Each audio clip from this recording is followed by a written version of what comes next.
President Trump, I want to follow up if I can. Am I allowed to respond to him? Well, I'm going to ask you a follow-up. You can do whatever you want with the minute that we give you. I want to follow up. You want to impose a 10% tariff on all goods coming into the U.S.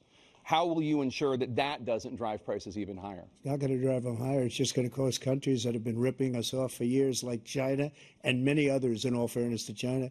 It's going to just force them to pay us a lot of money, reduce our deficit tremendously, and give us a lot of power for other things. But he made a statement. The only thing he was right about is I gave you the largest tax cut in history. I also gave you the largest regulation cut in history. That's why we had all the jobs. And the jobs went down, and then they bounced back, and he's taking credit for bounce-back jobs. You can't do that. He also said he inherited 9% inflation. Now, he inherited almost no inflation, and it stayed that way for 14 months.